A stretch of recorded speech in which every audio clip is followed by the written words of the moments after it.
Assalamualaikum warahmatullahi wabarakatuh. Salam sejahtera bagi kita semua dan salam budi luhur. Perkenalkan, nama saya Salvia Rahmadani Deli, NIM 2143501324. Kali ini saya akan membahas mengenai intimate partner violence, ya, tentang kekerasan pasangan intim. Sebelumnya kita sudah mendengar ya akhir-akhir ini tentang kasus KDRT yang sempat viral. Nah, KDRT itu umumnya yang kita ketahui hanya dilakukan antara orang yang sudah memiliki hubungan kekeluargaan dan umumnya terjadi pada suami istri yang sah atau pasangan serumah. Nah, jangan salah ya teman-teman, kekerasan pun juga bisa terjadi loh pada orang lain, bahkan yang berpacaran, bukan hanya yang sudah berumah tangga saja loh, seperti anak, orang tua, atau lanjut usia. Biasanya terdapat beberapa kekerasan fisik maupun verbal. Biasanya, kekerasan ini dilatar belakangi oleh emosi, masalah ekonomi, pertentangan agama, ataupun seks. Dalam kekerasan juga memiliki tingkat mulai dari yang ringan hingga yang berat seperti pemukulan, pencekikan, atau bahkan berujung kematian. KDRT seringkali terjadi ketika pelakunya yakin bahwa ia berhak menggunakannya. Hal ini menyebabkan siklus kekerasan antar generasi pada anak dan anggota keluarga yang lain, yang mungkin menganggapnya kekerasan dapat diterima atau dimaafkan. Banyak orang tidak mengaku sebagai pelaku kekerasan atau korban, karena mereka beranggapan itu adalah konflik keluarga yang tidak terkendali. Nah, dalam IVP ada yang dinamakan cycle of violence. Biasanya berawal dari tension building phase atau fase pembangunan ketegangan.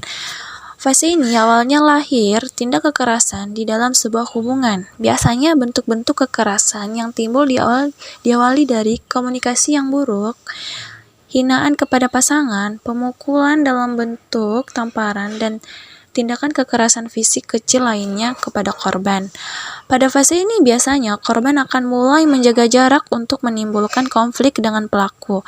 Namun pada kenyataannya modifikasi yang dilakukan oleh korban ternyata malah membuat ketegangan yang makin memuncak kepada pelaku, dan bahkan pelaku akan melakukan tindakan yang lebih brutal.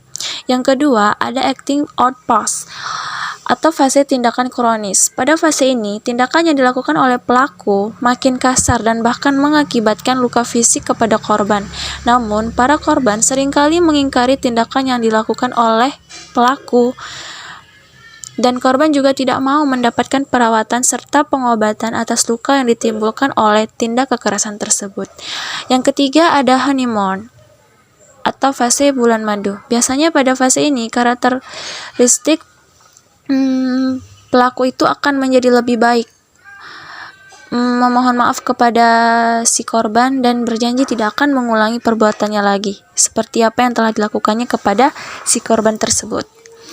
Nah, jadi fenomena lingkaran kekerasan ini tidak akan pernah berhenti jika tidak ada tindakan maupun keberanian oleh korban untuk menyatakan tidak, terutama pada fase-fase awal ketika ketegangan terjadi.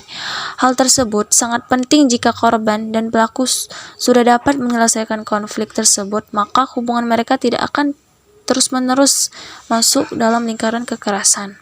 Untuk mengatasi dan meminimalkan kekerasan yang terjadi baik di dalam rumah tangga maupun di dalam hubungan pacaran adalah dengan memberi makna yang dalam arti kata saling, yaitu seperti saling menghargai, saling mendengar, saling menyayangi, saling mengasihi, saling melindungi, dan saling mengayomi.